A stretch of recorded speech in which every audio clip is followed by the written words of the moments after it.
सो घर पे पड़े-पड़े मुझे भूख लग रही थी, तो फिर क्या, बिना टाइम गवाए मैं चल पड़ता हूँ किचन में। एंड इधर-उधर ढूँढने के बाद भी मुझे सिर्फ़ केले दिखते हैं यार।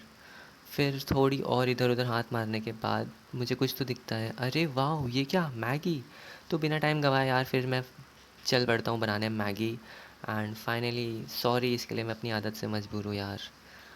देन उसके बाद एग्ज़ैक्टली 220 मिलीलीटर ऑफ वाटर को मैं गर्म रहन करने के लिए छोड़ देता हूँ। एंड इसके पीछे भी एक छुपी हुई फ़िज़िक्स है, तो चलो मैं तुम्हें उस फ़िज़िक्स का राज़ बताता हूँ। So, according to thermal physics, specific heat capacity is defined as the amount of heat required to raise the temperature of 1 gram substance by 1 degree Celsius. So, मान लेते हैं इस प्रोसेस में मुझे Q हीट लग रही है, बट एक्चुअली में मेरे पास 220 ग्राम ऑफ वाटर है। सो अब 220 ग्राम वाटर का 1 डिग्री सेल्सियस से टेम्परेचर बढ़ाने के लिए 220 इंटू क्यू हीट लगेगी।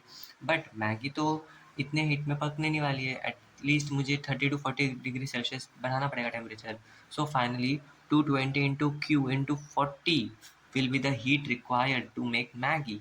So I don't know मेरी फिजिक्स सही है कि नहीं, बट मैंने सोचा एक्स्ट्रा ज्ञान है तो थोड़ा बता देता हूँ। So coming back to our Maggi यार, फटाक से मैगी डाल देते हैं एंड उसे पकने के लिए छोड़ देते हैं। एंड तब तक मैं ये सोचने लगता हूँ यार कि पहले मुर्गी आई थी कि पहले अंडा आया था। फिर मैं बाद में सोचता हूँ यार कि मैं ये क्यों सोच रहा हूँ यार, मुझे तो मैगी खाने से मतलब है। सो चलो मैगी खाते हैं and bye bye, take care.